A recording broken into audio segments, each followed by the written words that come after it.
Are you stuck in the same old routine at work? Do you find yourself hitting a creative wall, unable to see beyond your current perspective? It's time to break free and unlock the power of fresh perspectives. Hello, David Gouthro back with Discover Fresh Perspectives. And today I'm sure we're going to get lots of fresh ones with Fintan Ryan. So welcome, Fintan. Hi, David. Thank you very much for the invitation. Delighted to be here. So, Fintan, in the introduction of the piece, when you were signing up for this, you said you'd be interested in talking about or exploring, having a conversation about the difference in culture between what you've experienced in Ireland and what you've experienced here in Canada. So maybe you could just set the context. So what's your experience been in Ireland and in Canada in general? Then we'll dive into what you mean by culture and some of those other fun things. Yeah, for sure. I mean, and I suppose just to give, because most listeners won't even know me, to give a bit of my background, maybe, David. I'm Irish. You'll get that from my accent fairly straight away. I don't have to hide that. I moved to Canada 7 years ago. I had spent 28 years working in credit unions in Ireland, all in a management position, either as CEO or manager. And I moved to Plainsview Credit Union in Saskatchewan as their CEO in Plainsview and I was there for 3.5 years until we merged with Cornerstone and Horizon Credit Union. So my background is really financial services and more specifically, I suppose, credit unions.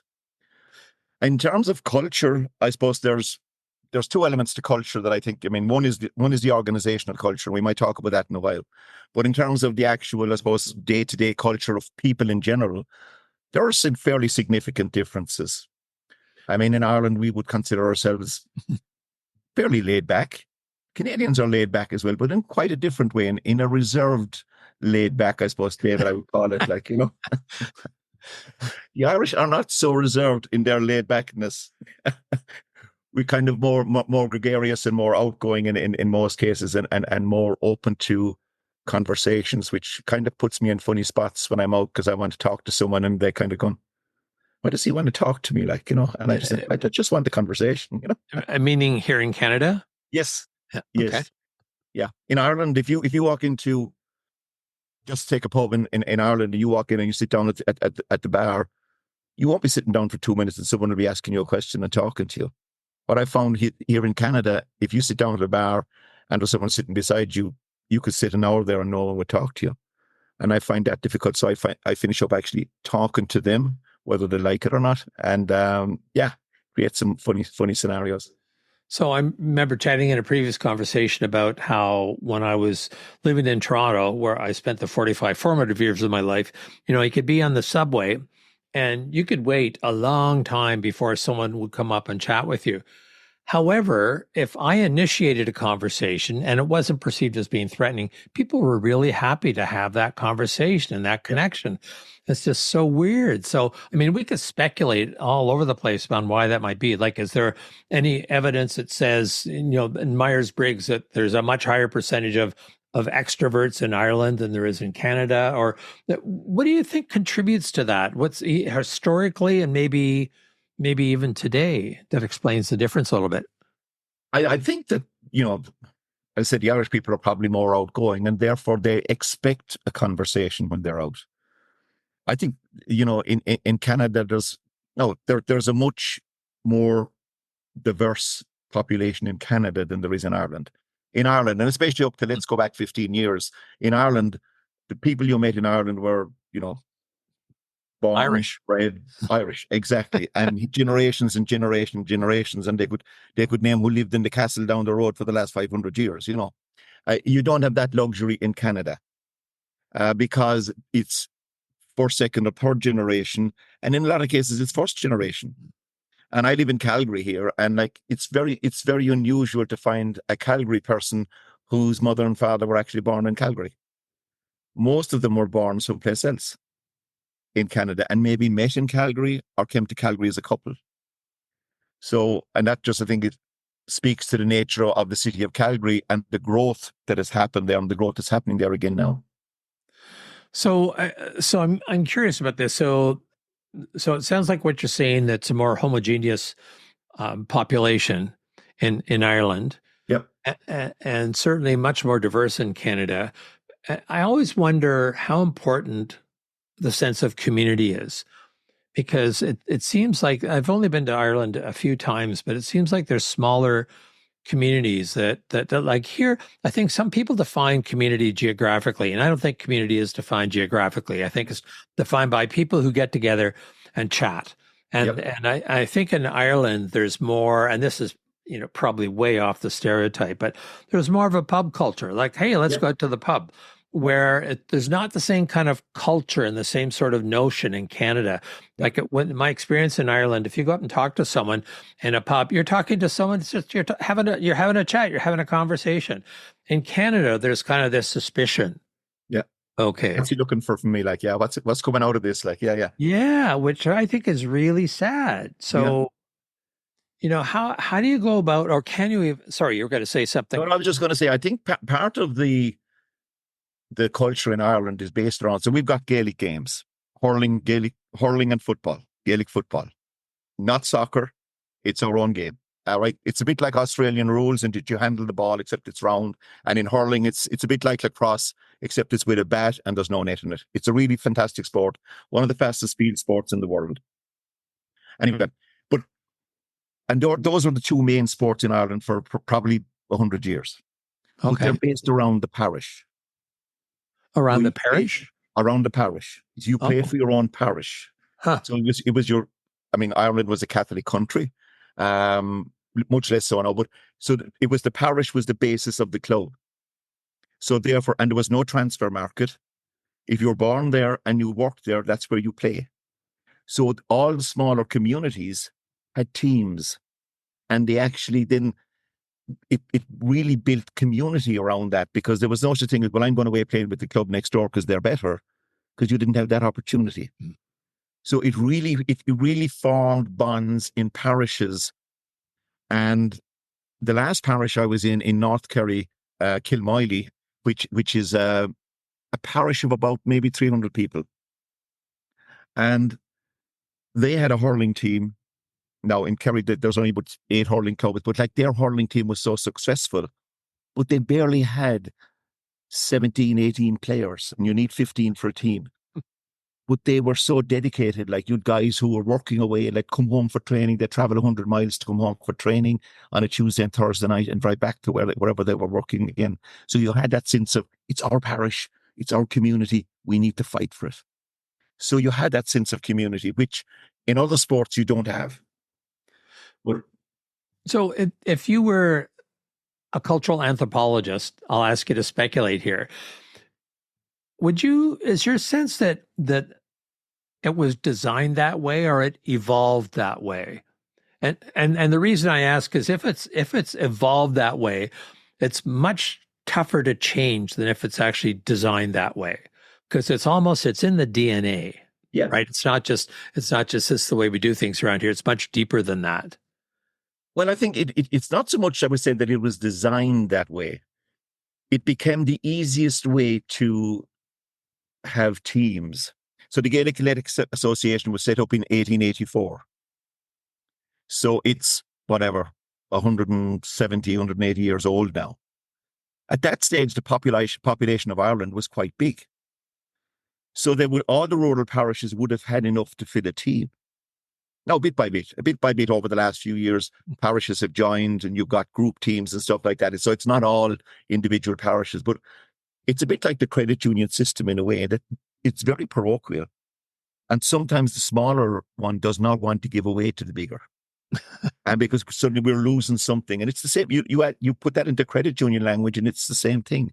You have this parochialism that people found it very hard to get rid of because, oh, well, we know what's best with our members. And in a local community, we know what's best for our community, kind of thing, So it was just the way it was set up. I don't think it was by design. I think it was just, there was 3 priests. I mean, Archbishop Croke was the patron saint of the GA, the Gaelic Athletic Association, from its start. And so it was based around the parish. It was based around, I mean, in most local communities, the president of the club was the local parish priest. Now, he mightn't be the chair of the club and he mightn't be involved in day to day, but they had that kind of nod to the hat to the local church. So but that's gone, but that was the history of it. And so just for the listeners who may not, including myself, when you talk about a parish, how big is a parish? Not so much in terms of people, because it sounds like it's more structural and geographic in nature. So, I mean, Kilmiley, Ardfert, for instance, where I lived in North Kerry, was a parish. But it was split in two because they had two churches. Oh, okay. So Kilmiley was the smaller part of the parish. Ardfert was the bigger part. It was a geographic construct, if you like, so that this was the parish of Kilmiley, and the townlands within that, just be like in an estate where you've got, we'll say, the different estates and the different streets. In Ireland, it would be a townland. So when I'm from Limerick originally, my townland was Bonree, which was in Askeaton, which was the parish, which was in County Limerick, which is the county. And my head hurts. Yeah, you see. But it's just like being here at the moment, like I'm living in Chaparral in Calgary. So I'm in Chaparral Close, which is in Chaparral Estate, which is in Calgary. So it's just a smaller unit. So, but the parishes, that was the way the parish was constructed, was of a number of townlands. It could be whatever, because it depends on where you are. Is there a river? Could be a natural boundary or something like that, So I want to come to the culture in Canada, or Calgary, where you are, in just a moment. But first, personally, to ask this question, what is it that you miss most about the culture of Ireland? I suppose when you live someplace for 57 years like I did, and you come from a rural community where you know everybody and everybody knows you, it's such a comfort to be in that. Now, it's also like everybody knows you is not always good, but it's also a comfort to be in a community like that, where you walk down the street and you say, "Hi, Mary," and you know Mary's mom and dad, and you know their grandfather, grandmother, all that kind of stuff. So there's a huge comfort about that, as opposed to the anonymity of being in a larger community where I can walk down the street here and I'll meet people out walking the dog, and if I'm lucky, if I say hi, they'll say hi back, and I haven't a clue who they are, and they haven't a clue who I am. So you miss that. I miss that because that brings a social aspect to it. Because again, you say we have a pub culture. We do. And like if you go down to your local pub, like the likelihood is you're going to meet guys who you know well, who you played football with, you played hurling with, and now when I go back to Askeaton, my hometown, I'm talking to guys who I played football with their father, I knew their grandfathers, and I'm looking at them, who's he? Oh yeah, God, he's like his dad, kind of thing. Whereas I don't get that here in Canada because I don't have that history here. So I'm going to extract from this. One of the things that's really important is relationship. And then maybe if we can carry that to Canada, yeah. How do you build, what's relationship look like in a culture? How do you build that? And are relationships important in Canada? And should they be more important than they are?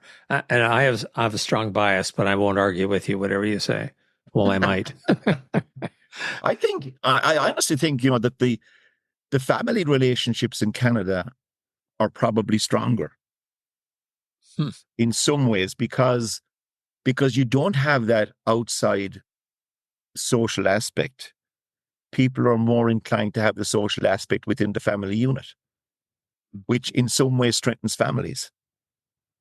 In Ireland, where you've got a much more social culture, you can go out and you can be friends with your next door neighbor, and you can walk down the street and have a pint with him, and you can sit down and have a great chat.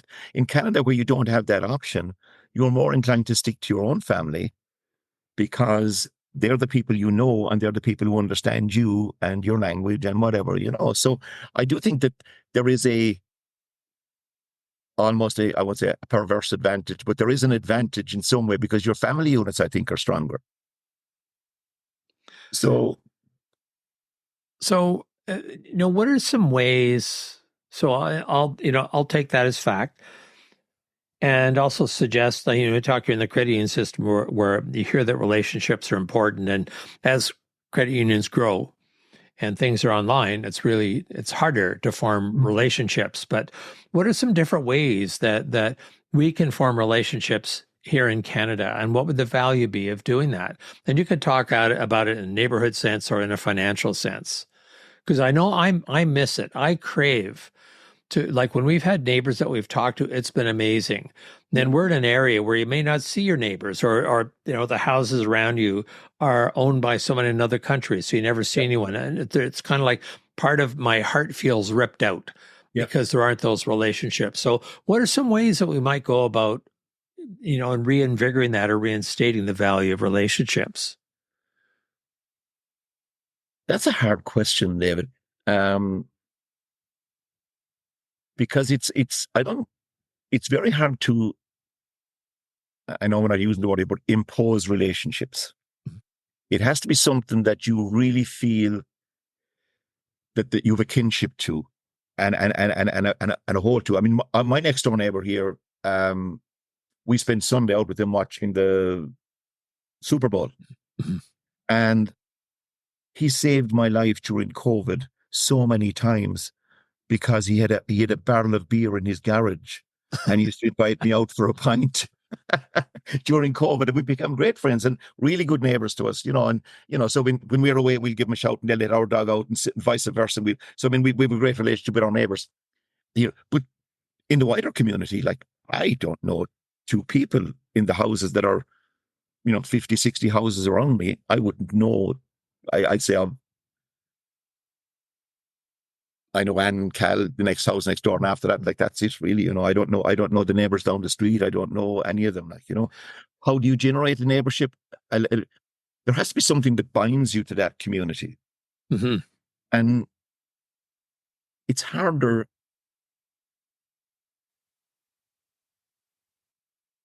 I wouldn't even know where to start. So let me back off the word relationship, because maybe that's a little too intense. And maybe level one is connection. How do you establish connections? And I'll give you a real simple example from today. I went into a coffee shop and ordered a cookie, or something more healthy. I ordered a carrot. Right. Yes.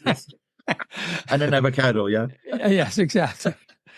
And the person that was serving me did not look up. She was undoing a roll of cups. And I thought, I don't need to be served quickly, but if you had just made eye contact with me, it would have made a huge difference. Now, maybe there's some fear or concern about eye contact and what that might imply, right? But I think as long as we're afraid to even allow that, we never get to know a person.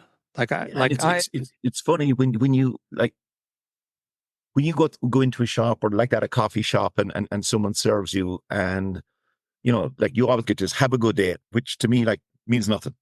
Yeah. What I like to do is, they say, "How are you?" And I'll say, "How's your day going?" And then suddenly they're, "Are you interested? Like, do you actually want, So, and sometimes it's up to ourselves to create that connection, to have that conversation with somebody. And sometimes people are not interested. Sometimes, well, if they're not. But, like, I love to go there, like, and say, like, "How's your day going?" And they kind of look surprised that someone would even ask them that, because they're used to when, like, I'll have a oat milk latte or whatever, like, and that's it, and then they don't get conversation. But I think they're surprised when someone asks them back. Yeah, and I think it's a really easy thing to do. And sometimes I do it just for fun. I might have mentioned this in another podcast. Not sure when it's going to drop. I'm learning the language. Ooh, you dropped them. Yeah. Yeah, I dropped. Very careless of you. You dropped an episode. Pick that up. Imagine, and I can't imagine actually saying this, but I think about it. Like, my wife and I walk our dog in Lighthouse Park frequently, and I like to think about going up to someone and say, "So, how frequently do people tell you that they think your dog is ugly?" Right? Like, it'll get a reaction for sure. Anytime that it raises the eyebrows, you have to be careful. You might get punched. But just to have those casual conversations where you don't want anything other than to have a person-to-person connection. I remember another time we ran into this couple with a very nice dog. And I said, we never ask for the people's names because we can't remember, but the dogs are more distinguished. Yes. Or distinctive. So I said, "So what's your dog's name?" And the guy said, "Our dog's name is Dave." He said, "Dave? Oh, that's interesting. Tell me more about that. Said, well, we know we're only going to ever have one dog. And we thought we'd get a name that when we go to the dog park and we call it, only one dog is going to come. No one else is going to call their dog Dave. And I thought, that is brilliant.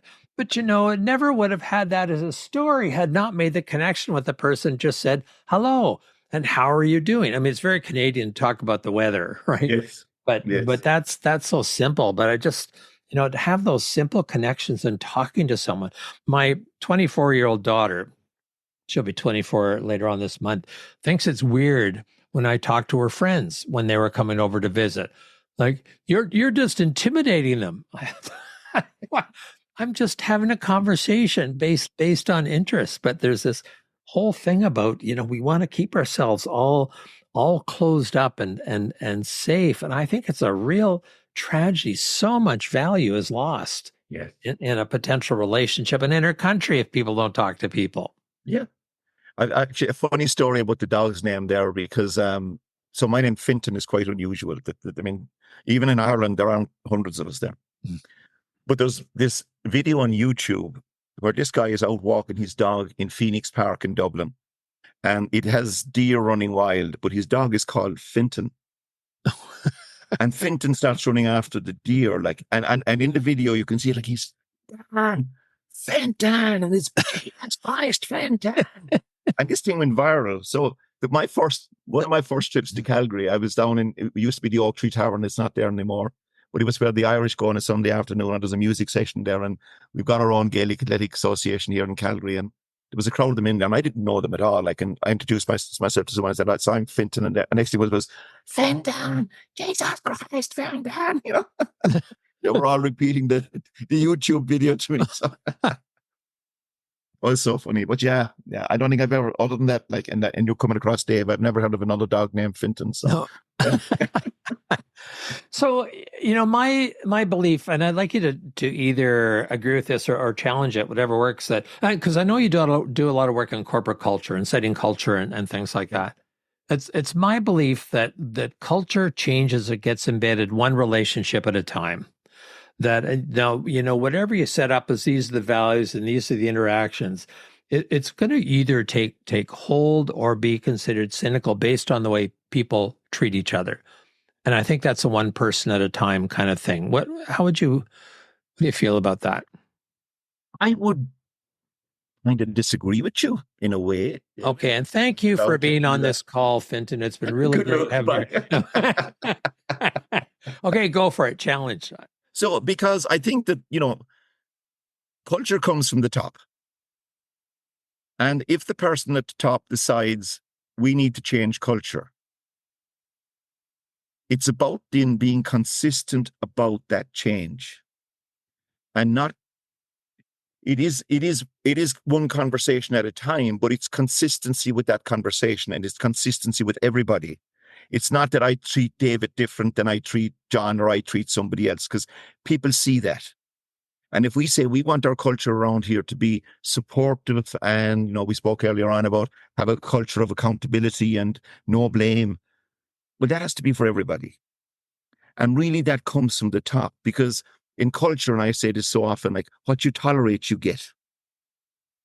And if you're willing to tolerate poor behavior, you get poor behavior.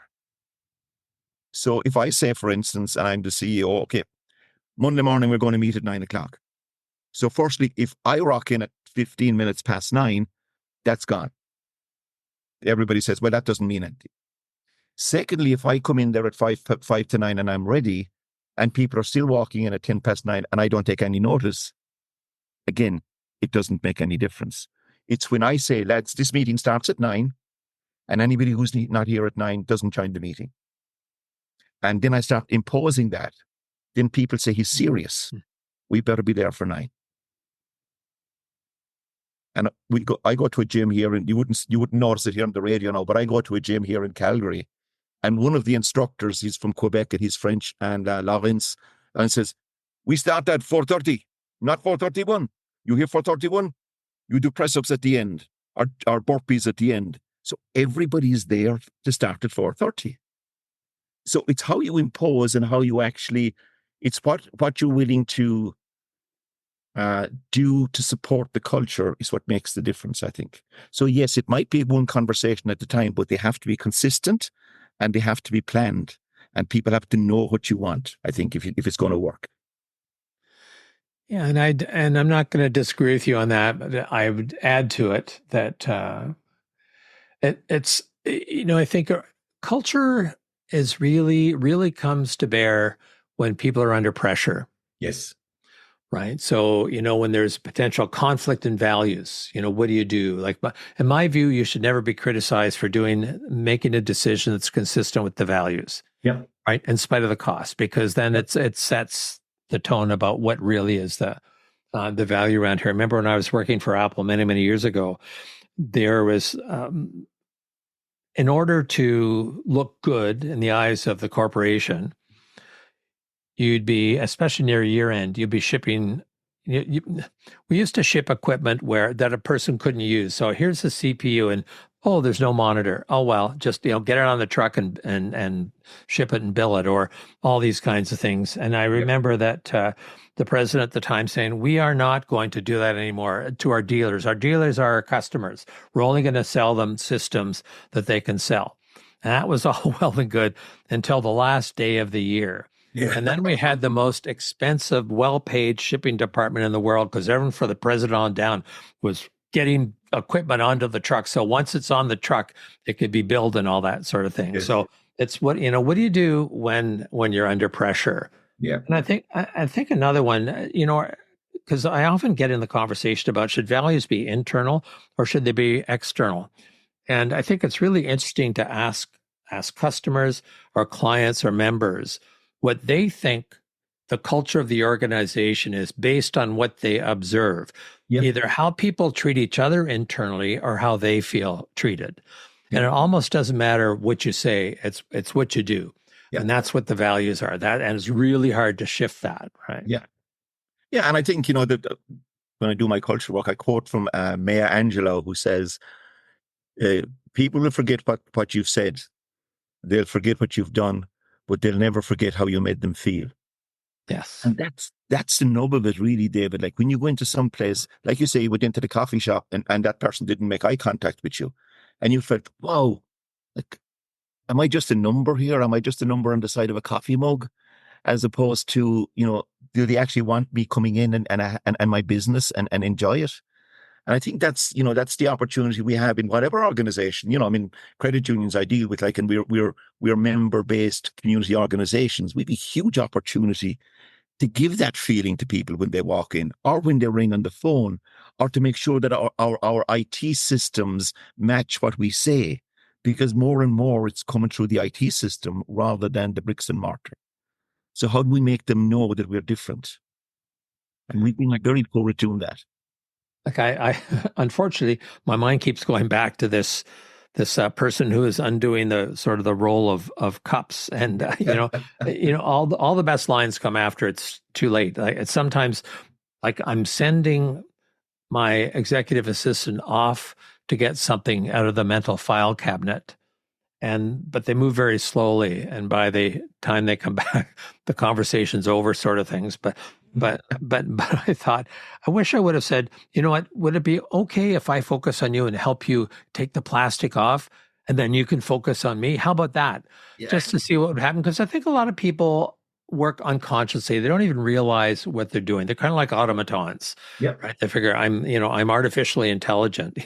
I'd like to be actually intelligent, but so many opportunities. I guess just, if you had a few words to describe the culture, because you worked in the credit union system, and you won't be judged for this because no credit union people are going to be allowed to listen to this. I filter all that out. So, how would you describe the culture in an Irish credit union? And I realize there may be differences, but in general, and how would you describe the cultures that you have observed in Canadian credit unions? I realize I'm putting you on the spot, but no, because that's a very easy one to answer. Our cultures are very the same, because our values are very much the same. When I do my culture workshop and I talk about values, they'll come back with the very same values. The ethos in the credit union system in Ireland and Canada, you could put a copy over it and it's the same ethos. In fact, the Irish credit union movement came from Canada. Huh. So a girl called Nora Hurley back in the 1950s, she was a school teacher. She came to Toronto on her summer holidays.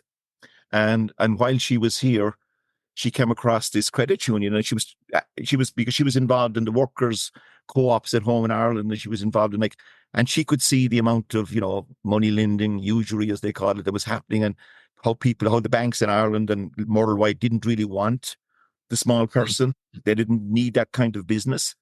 And she came back and she saw the credit union. She said, wow, if we could have that in Ireland, what a difference it would make. And she formed the first credit union in Ireland, Dunor Credit Union, still going in our city, Dublin.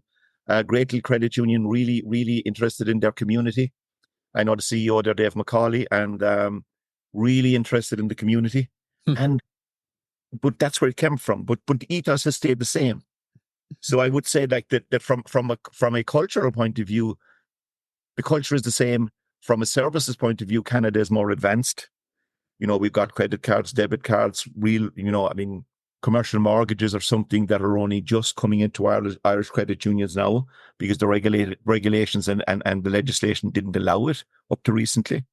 So we're catching up, but we're so far back, it's hard to catch up. But from a cultural point of view, very, very, when I do a culture workshop here and do a culture workshop there, we're coming up with the same culture principles at the end of it. It's about member service. It's about, teamwork. It's about community involvement. It's about all that stuff. So there's no real difference when it comes to that. Okay, that's great, because one of my clients, credit union clients, I've been trying to encourage them to speak with an Irish accent, but apparently that bothers people more than anything else. So it depends on which part of Ireland you're from and which accent you use. Yeah, I was watching, and then I'll just close this off in just a moment. But I was watching I think it's on Netflix or something like that, called The Bank of Dave. Oh yeah, and it's fabulous, because it was a small community, and there was this guy named Dave who used to loan money to people when they were having a hard time. I think he ran an auto dealership. Right. And he was starting to get in trouble for doing this because he wasn't a bank. He wasn't regulated. So, yeah. Yeah. So they started going through all the thing to meet all the criteria to be a bank. And apparently there actually is a Bank of Dave. And it's I don't think it's a bank yet, but it's a lending organization or something like that, because they couldn't take deposits. But I just thought that's the whole spirit of it. People helping people. Yeah. And how can you go wrong with that, whether you're in Ireland or Canada or anywhere else? Yeah, you can't really. Fintan, we could carry this conversation, at least I could, enjoy it for another couple of hours, but Yes. but this has been great. So thank you so much for making the time to be on my podcast. And some of the things that you talked about, if you could send them to me so I can put it in the program notes, like hurling, which has a totally different meaning if you're a university student here in Canada, and a few other things like yes. So just some definitions would be fabulous. So of course, I've been here with. If any of your listeners want to look up hurling, HURLING, the same as your university student here, it's a fantastic game. And my county, Limerick, are just after winning 4 All-Irelands in a row, which is so unusual because we hadn't won one in 75 years. Wow. And now we're after winning 5 in 6 years. So, yeah. I have a winning culture, if I may use that culture word. They have, actually. And I would quote them at home as being a team because they're based on their culture. Their managers talks about their culture. It talks about the team. It's not about him. It's about the team, and it's about the process, and about doing the thing right and getting things right behind the scenes, which, as I spoke earlier on about that book by Ed Walsh from the 49ers, it's all about the score looks after itself. You just look after everything else. Now, one of the things that I often say is that conversations don't change anything, but every change begins with the conversation. Yes. And I think we certainly need more conversations about culture, and then following up on that, actions that support that. So, yeah, for sure. Thank you so much for being here today. Thanks for the invitation, David. Really enjoyed it. And best of luck. Keep up the good work. Thank you very much. And so David Gouthro here with Fintan Ryan on Discover Fresh Perspectives. Look forward to the next one. Thank you all so much for listening. Subscribe now, because on Fresh Perspectives, Every episode is an opportunity to explore new horizons and redefine what's achievable.